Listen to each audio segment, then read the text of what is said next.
This module is designed to help you in academic related needs, concerns affecting your individuality, relationship with others, and interaction in the community, and interest, talents, and skills discovery, which help you to explore future career options and opportunities. This module has 6 interactive activities for you to follow, namely, let's try this, which will help you to get ready to learn. Let's explore this, which will guide you towards what you need to learn. Keep in mind, which will give you the lessons that you need to learn and understand. You can do it, which will help you apply the lessons learned in daily activities. What I have learned, which will test and evaluate your learning, and share your thoughts and feelings, which will help you express your thoughts and opinions and feelings.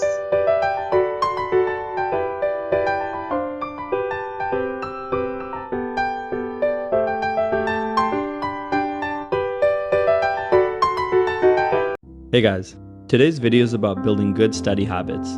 I think this is a really important topic because lots of smart people do themselves a disservice by not building up good habits. I always hear people say that another person is lucky because they were born smart, but I don't believe that's true. In university, the differences in grades simply come down to who has the best study habits. The steps I'm going to outline in this video will actually help with changing any sort of habit, but I'm going to talk about everything in the context of school. Let's start by talking a bit about habits in general. Our habits essentially make us who we are, so we have to choose them wisely. What we do every day will ultimately define whom we become. That's why it shouldn't come as a surprise that someone who studies and invests themselves in science every day will become a good scientist. Likewise, a good writer will write every day. The thing is, habits take time and effort to change. Studies show that we actually have a limited amount of willpower. When we make too many choices in a day, we actually exhaust our willpower, and this is known as ego depletion. For example, consider someone who has been resisting the temptation to eat junk food all day. As a result, they are diminishing their willpower. According to the theory of ego depletion, if this person was to tackle a difficult problem, they would likely give up faster than someone who was not resisting that same temptation all day. This idea really highlights the importance of habits. Habits are automatic behaviors that we don't really need to think about, and because of that, we exhaust less willpower in the day. Now, I'll outline some simple steps for building good habits. The first step is planning. We need to carve out time in our schedules and really pinpoint a concrete place for the habit. According to a study published in the European Journal of Social Psychology, habits are best implemented alongside cues. For example, after dinner, I'll read for 30 minutes, or after breakfast, I'll go for a 30-minute walk. The basic structure is, if X happens, I will do Y. A common example that most of us already follow is, when I wake up, I'll brush my teeth. The study found that the level of automaticity, which is how automatic an action feels, rose asymptotically as participants continually performed the action. There are two main implications of this. This means that the first few days to months of building a habit are the most important. During that time, you really don't want to break the chain because even one day makes a huge impact on how automatic a certain action or behavior feels. Secondly, it also means that the more you perform an action, the less willpower will be required to perform it again. This means that the more you do an action, the easier it is to keep doing it, and the harder it is to break it. This can be a good thing if the habits we create are good for us, and a bad thing if the habits we create are bad for us. It was also shown that the amount of time to form a habit varied for each individual. Although the median time to form a habit was 66 days, individual times fell between 18 days and 254 days. This is because complex habits take longer to form than simple habits. For most participants, missing a day of performing the habit after the first few months did not negatively contribute to forming the habit. However, other studies suggested that taking breaks as long as a week, maybe something like winter break or spring break, do negatively contribute to the formation of a habit. I've included the study in the description for those who are interested in reading it. The next step is monitoring. In order to determine if a habit is changing for the better or for the worse, we need to have objective measurements that help us gauge our progress. We have to quantify the habit. For example, if we want to lose weight, we should be tracking the amount of calories we eat and the amount of exercise we perform. Studies have shown that there's a significant correlation between self-monitoring, weight loss, and exercise frequency. I can say from my own personal experience that it doesn't just stop at exercise. Once we know the numbers associated with a habit, we can take small steps to improve them in the directions we want. For students who want to have better study habits, they may want to consider the Pomodoro technique, which I briefly talked about in my 6 time management tips video. Pomodoros help quantify the amount of studying a student does daily. Once you have this information, you can take educated steps to achieving the results you want. For example, let's consider a student who studies 4 Pomodoros a day, which are each 30 minutes long. That means this student studies 2 hours total in a day. If they feel that they aren't studying enough and want to build a habit of studying longer, they can slowly increase their time. They can add 1 Pomodoro, or 1 30-minute studying block, for the first week or month, bringing their total study time to 2.5 hours. This is a small and manageable change. After the first week or month, they can add another Pomodoro. They can repeat this cycle until they are studying as long as they feel is a good amount of time. In Gretchen Rubin's book, Better Than Before, she dedicates a whole chapter towards monitoring. Based off her findings, she claims that accurate monitoring helps determine whether a habit is worth the time, money, or energy it consumes. I would also add that it helps us make educated, small, and manageable changes to improve our habits. The next step is convenience. The easier it is to do something, the more likely we are to do it. That's why it's important to make any habit that we want to keep as convenient as possible. In Rubin's book, she finds that her sister Elizabeth uses Jenny Craig to lose weight. When she discussed it with her sister, Elizabeth said that it was convenience that made it easy to stick to the diet. If you're not familiar with Jenny Craig, it's a dieting program in which all the meals are pre-packaged for you, and all you have to do is warm up the food. The reason it's so successful is because it creates a lot of convenience for dieting. The same rule applies to any other habit we want to keep. In order to make going to the gym easier, I pack my workout bag before I go to sleep and leave it by the front door. On my way to school the next morning, I grab the bag, throw it in my back seat, and then hit the gym on the way home from school. During stressful times like exams, I find it easier to eat healthy when I cook my food in bulk and then store leftovers in the fridge to eat the next day. This way, I don't have to worry about cooking every day and can focus on studying. Here are some quick convenience ideas. Want to be more social but busy with school? Make a study group or join a club on campus. Want to study more but distracted by technology like Netflix, video games, etc.? Disconnect all the relevant technology and give it to someone to hide from you. Make it more convenient to study and inconvenient for you to find and set up the technology. Want to read more but can't find the time? Use audiobooks and listen while you're brushing your teeth or driving to school or work. The last step is smart rewarding. Before reading Rubin's book, I was under the assumption that rewards help create strong habits. For example, I would say something like, I've been eating healthy all week, so I deserve this cheat meal. According to Rubin's findings, and I quote, "This type of reward teaches me that I wouldn't do a particular activity for its own sake, but only to earn the reward. Therefore, I learned to associate the activity with an imposition, a deprivation, or a suffering." The solution to this is to find a reward within the habit itself. It would be better for me to say something like, I've been working out consistently for a year. I'm going to spend money on creating my own custom home gym. That's a pretty expensive reward, but it gets the idea across. The reward reinforces the habit. Ideally, a home gym would help me work out even more. Another example would be, I've been attending class and taking good notes so religiously. I'm going to invest into an iPad or Microsoft Surface so that I can continue to do that easier. Again, the reward reinforces the habit. And there you have it, a simple starter's guide to creating good habits. We start with planning a habit, followed by monitoring it, then making it convenient as possible, and lastly, rewarding ourselves with something that reinforces the habit. Here's an example of everything put together. When I get home from school, I will finish 6 Pomodoros. Over the period of 2 weeks, I'll boost this number to 11 Pomodoros and stay there consistently. To make this habit convenient, I'll clean my desk after every work session and have all necessary materials laid down and ready to go for the following day. If I study consistently for a month, I'll buy a new iPad to streamline my note-taking process or a new app to make me more productive.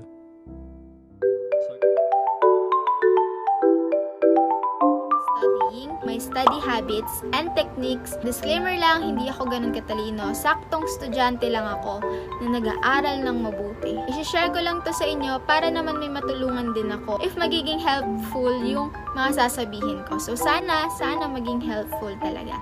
A little backstory lang din, baka may ma-inspire ako kahit papaano. Na noong elementary naman ako, hindi ako napapansin academically. One time nga naging lowest ako sa exam sa isang subject nun, and then sinabi ko sa sarili ko na pagbubutihan ko na talaga yung pag-aaral ko. Lalo na nung mag-high school na ako. Nung nag-high school ako, meron akong sinet na goal na ma-experience ko naman na maging class top 1. So dahil nga dito sa mga habits and techniques na ginagawa ko, may mga na-achieve naman ako kahit papaano. Nung grade 7 ako, nakapasok ako ng top 5 ata or top 6. Nung grade 8, naging top 3. Grade 9, naging class top 1. And syempre nung grade 10, naging class top 1 din. Nakakuha din ako ng iba't ibang awards katulad ng Best in Math, Best in Science, and Best in English at kung ano-ano pa. So sana maging effective din sa inyo tong sasabihin kong techniques na ginagawa ko. Una pa lang talaga, bago pa magsimula yung klase, ay maging organized ka na sa mga gamit mo. Ako kasi, meron akong isa laging extra notebook katulad nito. Kahit luma pa yan, kahit bago, okay lang yan. Na dito ko nilalagay yung mga notes ko, yung mga reviewers, to-do list ko, para maging organized din yung mga gagawin ko. Hindi ako nalilito at alam ko kung ano yung mga importante at uunahin ko sa mga gawain. Naaalala ko na, shinare ko rin to dati sa lumang-luma kong video. Until now, na magka-college na ako, ginagawa ko pa rin yun. Meron akong extra notebook na puro review lang. Yan. Ay, may calligraphy.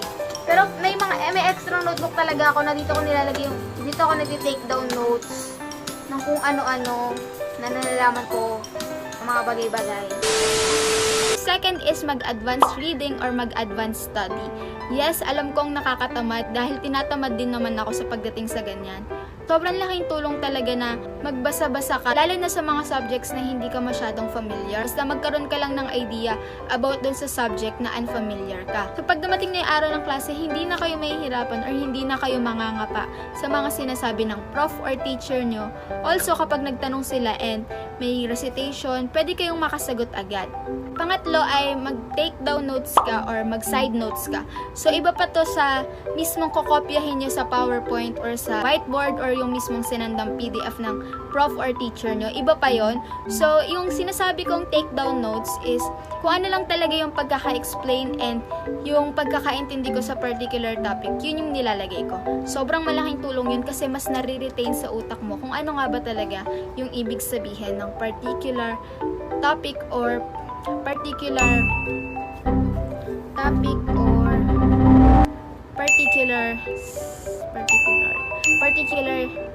lesson.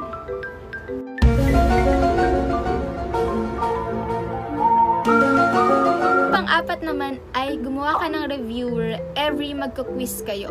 So for example, yung quiz number 1 nyo is all about lesson 1 and 2. So gawan mo ng reviewer agad ng lesson 1 and lesson 2 yung quiz nyo. And then, hanggang sa mag-quiz 2, quiz 3, quiz 4, hanggang sa last quiz. Kasi, kapag nagawan mo na ng reviewer yung every quizzes nyo, hindi ka na mahihirapan pagdating ng quarterly exam. Kasi ang gagawin mo na lang is i-compile mo yung mga ginawa mong reviewer. And then, yun lang. I-review mo na lang, magbabasa ka na lang. So, hindi ka na mahihirapan. Ito ko nilalagay yung mga reviewers ko every subject. Ito rin yung mga luma kong reviewers. Ayan, sobrang dami na rin. So, ito yung mga sample ko ng mga reviewers ko na ginagawa. So, ayan siya. So, yung isang bond paper, hinahati ko siya sa 2 column. And then, ayan, nakalagay. Gustong-gusto ko kasi yung yung may magandang font. Kasi doon, sinisipag talaga akong magbasa and mag-aral. Kapag engaging sa mata yung font na gagamitin. So, importante rin yan sa paggawa ng reviewer. So, yung pang-5 naman na masasuggest ko is yung test yourself or gumawa kayo ng sarili nyong exam. Halimbawa, ilalagay nyo yung meaning and then yung answer wag nyo ilagay. Tapos, hulaan nyo o kaya gumawa kayo ng multiple choice. Pero ako, yung ginagawa ko talaga ay nagda-download ako sa cellphone ko ng flashcards. So, ayan yung mga apps na pwede nyo i-download. Ipapakita ko dito sa screen kung paano siya nag-work. Halimbawa, merong meaning and then pipindutin mo lang para makita mo yung sagot. Pang-6 naman ay yung nagpre-pretend ka na may tinuturuan ka or nagpre-pretend ka na tinuturuan mo yung sarili mo habang nag-aaral ka. Ito yung isa sa pinaka-effective na ginagawa ko. Kasi kapag binabasa ko lang siya ng mata, ang tendency ay binabasa ko lang pero hindi ko naman talaga naiintindihan. So, hindi ako nakakapag-focus. Mas okay sa akin na sinasabi ko talaga and ini-explain ko siya sa sarili ko kung paano ko siya naiintindihan. So, kung hindi ko naman maintindihan talaga, syempre, nagre-research din ako and naghahanap din ako ng YouTube videos para mas maintindihan ko yung particular topic. Yung pang 7 naman ay So, yung pang 7 naman ay find your most effective time to study. Ako kasi, hindi ako nakakapag-focus kapag umaga. So, kayo ba? Depende yan sa tao. Ako, mas prefer ko na gabi. 8 o'clock hanggang madaling araw, yan yung best time ko para mag-aral or mag-review. Dahil tahimik yung paligid, wala masyadong distractions. Mag-ingat lang kayo kapag madaling araw kayo mag-review or mag-aaral kasi ang tendency nakakatulog. So, ganun din ako minsan. Kapag sabi ko, iidlip lang ako hanggang sa nagtuloy-tuloy na, hindi na ako nakapag-review. Kaya, pumili talaga kayo ng oras kung saan nakakapag-focus and nakakapag-concentrate talaga kayo. Yung pang 8 is mag-research kayo ng mga techniques sa internet. Sobrang dami. Isa na rito yung Pomodoro technique at yung ginagamit ko madalas. Ayan, ipapakita ko sa screen. Halimbawa, meron kang 25 minutes mag-aaral ka and then 5 minutes mag-break time ka. But yung break time na yun, make sure na hindi kayo magsa-social media. Mas okay na siguro yung mag-exercise, kumain, umidlip ng saglit. Idlip lang dapat, hindi yung tuloy-tuloy na tulog. So, after ng break na yun, and then babalik ulit kayo ng 25 minutes ng na-review or aral, and then mag-break ulit hanggang sa ulit na. Ayan, isearch nyo na lang din sa internet kung ano pa yung ibang techniques na pwede nyong gawin na sa tingin nyo ay mas magiging effective para sa inyo. So, pang number 9 ko sa inyo ay kumain ka ng chocolates o kahit anong matamis, pwede ring chewing gum. So, kasi sabi nila yung chewing gum daw, nakaka-help mag-process ng brain habang nag-aaral. But para sa akin, yung chocolates naman yung ginagamit ko. Bumibili ako lagi na isang balat ng flat tops. So, kumakain ako lagi ng flat tops kapag nagre-review and then kumakain din ako ng flat tops habang nag-e-exam. So, kung pwede naman kumain ng mga candies sa inyo habang nag-e-exam, why not try it? Kasi masarap na, magkaka-energy ka pa. Number 10 ko naman na maipapayo ko sa inyo ay kumain kayo. Mag-celebrate kayo. Don't forget to treat yourself. Syempre, after ng mga hard work na ginawa nyo, syempre, i-treat nyo naman yung sarili nyo. Hindi naman pag sinabing treat, gastusan nyo na yung sarili nyo. Pwedeng by watching Netflix, or by watching Netflix, YouTube videos, paglalaro. Syempre, kailangan balance pa rin tayo. Hindi pwedeng puro aral lang, hindi pwedeng puro laro lang. So, kailangan balance. Additional tips din para sa inyo kung sakaling mapatupad na nga yung face-to-face na klase or bumalik na nga sa normal tong situation natin, mas okay din if meron kayong study buddy. So, ayun yung mga study buddy ko. Study buddies. Sila yung kapag umaga, for example, tanghali na kasi yung exam namin. So, tuwing umaga, tumatambay kami ng library, magkakasama. And then, tatanungan kami sa isa't isa. In that way, na nare-review na kaming lahat habang nag-e-enjoy din. Kasi minsan, paunahan ng sagot. Make sure to read, think, follow, and enjoy every task that you are asked to do.